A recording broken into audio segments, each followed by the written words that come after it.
furniture, and it has involved many different machines and processes, but one of my favourite processes is vacuum forming.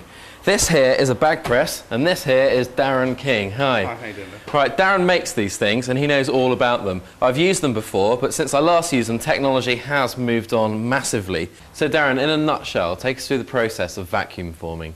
Vacuum forming is a way of using atmospheric pressure to apply a force to either veneers onto a flat surface or laminations being formed around a shaped mould. And the way we do that is by using a sealable bag. So we put everything in the bag, the mould, the glued up laminations, we then seal the bag and suck all of the air out with a vacuum pump. Okay, a conventional veneer press weighs about 3 tons. Right. And applies supposed constant pressure and even pressure. So what are the advantages of vacuum pressing over the traditional methods of veneering? The advantages are that you can be creating curved forms and laminating into curved forms much easier than with a large traditional veneer press.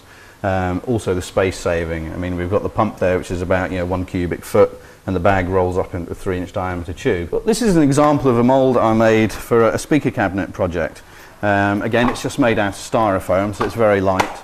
And what I've done is I've put a thin plywood skin on it, and then just some parcel tape to act as a non-stick surface. If you're only going to use the mould once, you don't need to bother with the plywood. But if you're using it repeatedly, you're doing a small batch production run or something, putting the plywood on just ensures that the mould doesn't get knocked about and knocked out of shape or damaged in any way.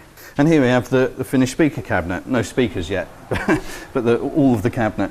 So what we've done is we've made up the bare panel, the curved panel off of the mould. We've put the top and the bottom on it, and then we've put it back in the bag and veneered it as a secondary operation. Well, I've just dug up an old mould I made a few years ago. House of solid plywood, so it weighs a ton. But can we chuck that in the bag and give it a go? Yeah. I want to see if it can suck it down onto the seat area I've scooped out. Yeah.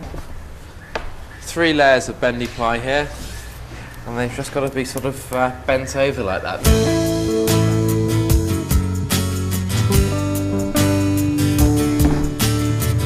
If we don't put this stuff in, what tends to happen is the bag connector will just suck onto the opposite side of the bag and seal itself, and it won't get rid of any of the air out of the bag.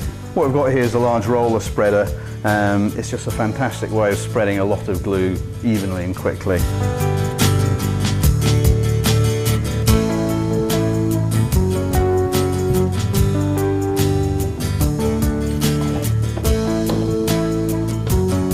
For Pete's project, I'm using the vacuum press to laminate the kitchen worktop.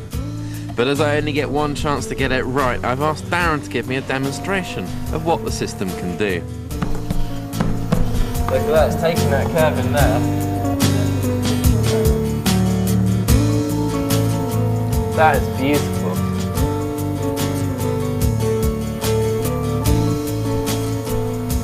Okay, do you reckon it's ready? Right. Yeah, I think so. Okay, let's kick this thing then.